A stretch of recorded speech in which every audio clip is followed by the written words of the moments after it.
in this video, we're going to look at blisters and what you can do about them. So we're going to look at why do blisters form? What's the mechanism behind that? And what are the main causes? Then also, how can you prevent blisters when you're running? And of course, then we're going to look at treatments. And I'm going to answer specific questions like, should I pop a blister or can I continue running if I have a blister? For those of you who don't know me, my name is Maryke. I'm one of the physiotherapists from sportsinjuryphysio.com, where you can get online physiotherapy assessment as well as treatment for your injuries. Have a look at the description of this video if you want a link to our website. How do blisters form? Now, basically it's due to shearing forces. Now, a shearing force is when you have one force working in this direction, another force working in this one, and in the middle it's trying to pull whatever is in the middle apart. Now, your skin is made up of between 4 or 5 layers depending on what type of skin it is, and it's the prickle layer in the outer part of the skin that takes the damage. So when you have friction, and I'll talk about what types of friction can cause this in a minute, that pulls the skin in one direction and the basal cells at the bottom in a different direction, then you get damage in that prickle layer and there's fluid that seeps in and you get that bubble that you know is a blister. Why would that happen? Why would the shearing forces be so much that you actually get a blister? There are 3 categories of things that can cause it. The first is external, which is external friction, and it's the most obvious one, but I'll explain a little bit more about that as well. Then we're going to look at internal friction, which is a slightly strange one because I've never considered internal friction. And then we're going to look at other things that can actually affect the health of your skin and therefore predispose you to blisters. The most common cause for blisters in runners is external friction. And I mean, it's not rocket science. That's the one that we all suspect most often. And it's basically friction between your sock and your skin. Now, there are several things that can cause this friction to be more than what it should be and therefore cause it to blister. And what the research is showing is that very dry and very wet skin prevents blisters, so that helps. But moist skin seems to predispose you more to blisters. However, if it's very wet for a long period of time, then the skin starts to wrinkle and that can then cause damage again. So wet is good to an extent, but not for too long. And I'll talk about that with treatments or prevention in a minute.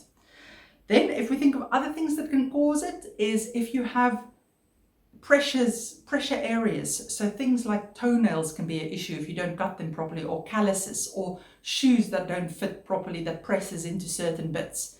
If we think about foreign objects getting into your shoes, basically sand or sticks. So thinking of the Marathon des Sables, for instance, if you don't have gaiters there, you're going to end up with blisters because they will rub on your skin.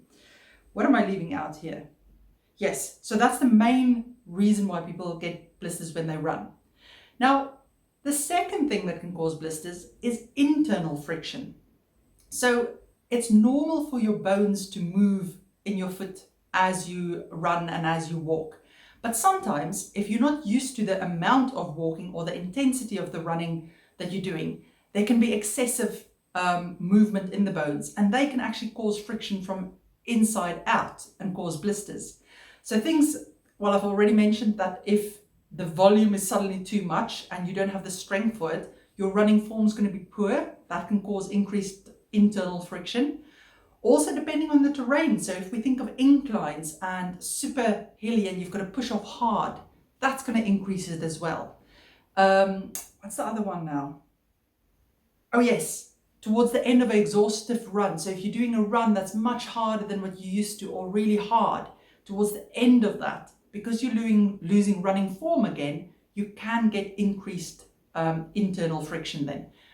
I'll give some tips on how to treat or prevent that in a minute. So then the last category for causes for blisters is if we think of things that can affect the health of your skin. So the first one there is nicotine. There was a large study done on military recruits that showed the guys who smoked, or the people who smoked, had a much greater risk at blisters. And that's because nicotine actually affects your collagen turnover. Now, one of the main building blocks of skin is collagen fibers. And nicotine slows the production of new fibers as well as the repair of damaged fibers. So you end up with skin that can't repair it so well, and that's just a poorer quality. Then some people also theorize that if you dehydrate or the skin becomes very hot, that can cause increased risk of blisters. At the moment, there's no research to say that it does or it doesn't, so it's something to keep in mind, and staying hydrated is in any case a good thing during sports. What's the best way to prevent blisters? Well, if we look at the causes, that tells us a lot about the prevention strategies. So the first important one is a sensible training plan. And this is because, one, your skin, like all other structures in your body, can actually strengthen over time. So if you progressively expose it to certain volumes of friction from running, it becomes stronger. And that's why people can run ultra marathons without getting blisters, while somebody who's really unfit and has not run for a long time and is not very strong, if they just try a 5 or a 10K, they may end up with blisters because their skin is just not strong enough for the volume of the friction. But also what goes hand in hand with that is if you try to increase your volume or your intensity too quickly, there's a chance that actually your muscles aren't strong enough for it, your endurance isn't that great, so you'll get tired more quickly, your running form just won't be so good. So for this, we think of the internal friction again. You're going to get a lot more movement in your bones because they're not going to be that well stabilized by your muscles when they're tired. So sensible training plan, number one. Number two is strength and flexibility training. Now, this may sound strange, but again, it goes hand in hand with the internal friction as a cause. So if, for instance, your calves are very tight, it may mean that you put more pressure through your foot when you run because you've got to compensate for it. Same thing if your glutes are weak and they're not working hard enough. Again, you may have to be placing a lot more strain through your feet when you run. So it's important to make sure that the whole body is strong and you're flexible in the parts that you should be flexible in. Then, if we think of a very obvious one, it's take care of your feet. Basically, cut your toenails properly. Look after calluses. If you're not sure what to do with them, see a podiatrist. They're really good with foot care instructions and just taking care of it for you as well. Think about things like smoking and the effect of hydration. So everything you can do to keep your skin in good order. Then, if we think about moisture levels, there are two things that can be useful. One is try to keep your feet dry. Because yes, we've seen that dry feet has less friction as well as very wet feet. But if feet stay wet for too long, then actually it can cause skin damage again. So ways to keep them dry is one, moisture wicking socks. They can help, so synthetic materials, which can actually be quite positive because also when I get to socks, you'll see that the synthetic ones may be performing better than natural ones. So moisture wicking socks. Secondly, some people have thought of trying to use antiperspirant that you put under your arms because it stops you sweating basically. Now, the research is a little bit mixed with that some studies show that it works, others show it doesn't really work. There's one study that looked at if you use foot powder versus antiperspirant, which one works the best, and it came out that actually the foot powder worked a bit better. So these are things to try. Just keep in mind if you do use antiperspirant, it can irritate your skin. So it can actually make you more vulnerable to blisters as well.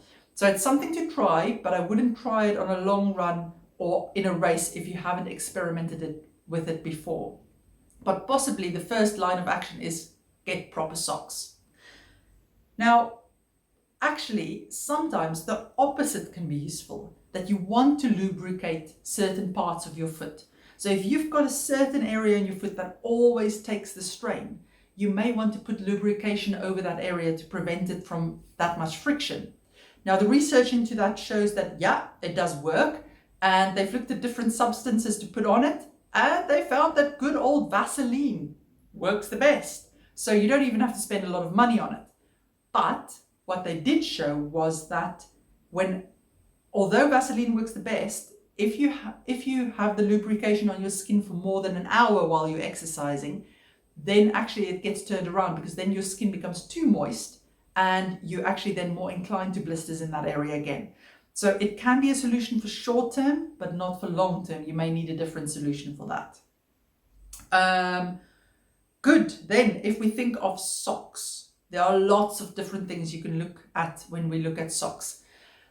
The type of sock, lots of research has gone into it, but still we don't have a definitive answer.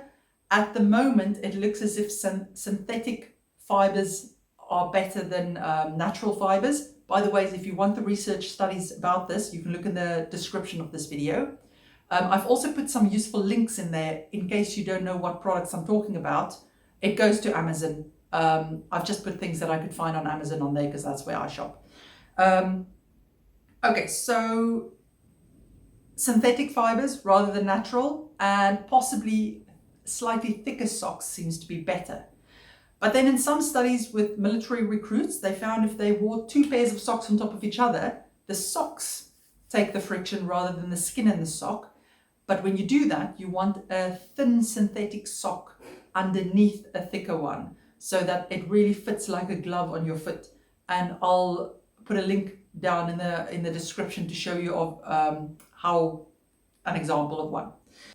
Toe socks. I personally don't like toe socks. It irritates me when things are between my toes. But if you're prone to getting blisters between your toes, and it doesn't matter how you cut your toenails, it still happens, then trying out some toe socks could be the answer. You're going to have to experiment with those and see what works best for you. That takes care of socks, but then it moves us on to shoes. Now, shoes are very obvious. It's too big a shoe, too much movement, more friction. Too small a shoe, too much pressure, and that causes breakdown of the skin again.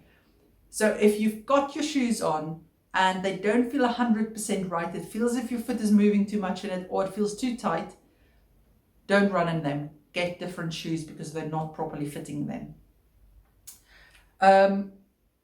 Another interesting one is orthotics. So some people have to or like to use orthotics in their running shoes, which just support the arch or gives a bit more cushioning.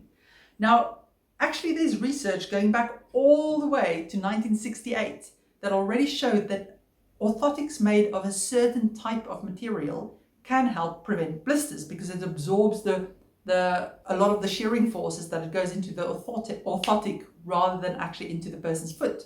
Now, the type of orthotic material that does that is, I'm going to read this off because it is a mouthful.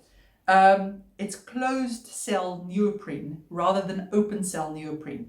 And the difference is that closed cell neoprene hasn't got air bubbles in it, where open cell neoprene is infused with air bubbles to make it more spongy and more shock absorbent. So actually the one without it works better if you want to prevent blisters. Now, I looked on Amazon and everywhere, and I couldn't find any prefab orthotics that was made with this stuff. There was one company in Canada, but I mean, that's not that useful because you can't order from other parts of the world. So I would say that if you're interested in this as a solution, you possibly need to find yourself a good podiatrist who can help sort this out for you. Then the last thing that is quite a useful one to keep foreign objects out of your feet is gaiters. Now, a gaiter is just something that you put around your ankle. It can be made of canvas, it can be made of neoprene stuff, anything that kind of holds your trousers or that gap between the trouser and your foot or your running shoe. That stuff can't go in there. And if you're doing any runs in terrain where there's a lot of grass or there's a lot of sand, these can be really, really useful.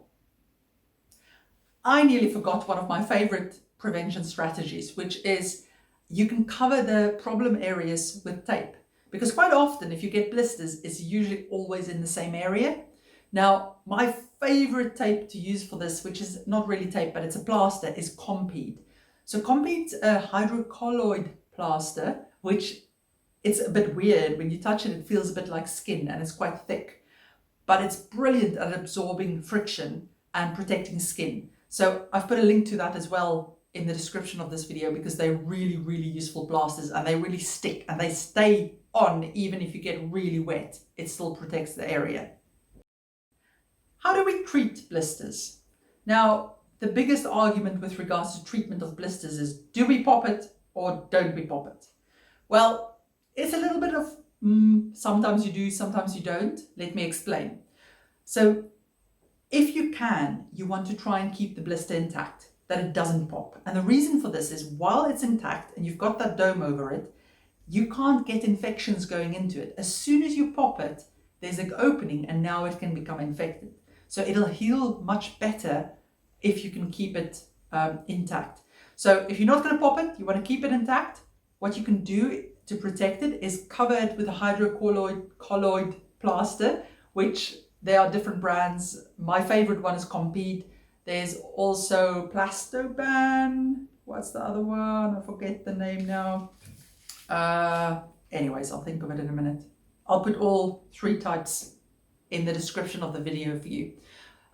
So just cover it with a hydrocolloid plaster. I like to clean the skin before you cover it, so you disinfect the skin in case it pops while the plaster is on there. Now, if the blister is quite pronounced, that it's sticking out quite a lot, it may not be comfortable to have the plaster right over it because it may cause too much pressure. If that's the case, you can cut a little donut the size of the blister in the plaster and then put it that it's kind of around it, because you'll see the hydrocolloid plasters are quite thick. So if you do that, it means that the whole plaster and everything is at the level of that blister. And then you can decide whether you want to put anything over that as well, but just doing that may already be enough. Now, why would you want to pop it? Sometimes the blister is just so big that doesn't matter what you do with it, it's really uncomfortable and you can't get your foot in a shoe and it's just not working.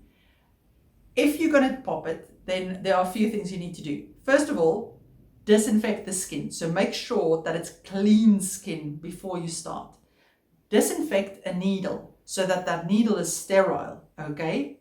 Then make a tiny hole on the side of it that the fluid can come out the side, and just push it out gently. Make sure your hands, everything is clean so there's no infection risk.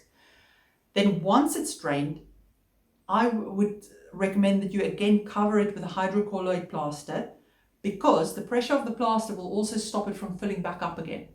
If you pop it like that and you push the fluid out, you may find if you don't do that, if you don't cover it with a plaster, actually it just fills up again. And second, if it's open, it's got a bigger chance of getting infection into it. So you have to cover it up. Now, if, for instance, you try to keep it intact, but the blister pops in any case, then also just disinfect the skin, make sure it's really clean, and then just stick a hydrocolloid plaster on it. Could you continue running while you've got a blister? It's not really ideal, because first of all, if you have a blister, it's likely going to be painful to run, so it's going to change your running style, which can lead to injuries in other parts of the body. Second, it's very likely to pop if you're going to continue running. And then it opens the chances, or increases the chances of infection. Now, I fully understand that sometimes you can't not run. Say, for instance, you're busy in a multi-day race, or you feel it's really necessary for you to do the training sessions. If that's the case, then I would definitely make sure that it's clean, the skin, covered with a plaster, so that if it is going to pop, it's in a sterile environment and there's less chance of it getting infected. But yes, think about whether it's worth the risk of infection versus or injury versus just waiting a few days and perhaps doing cross training instead.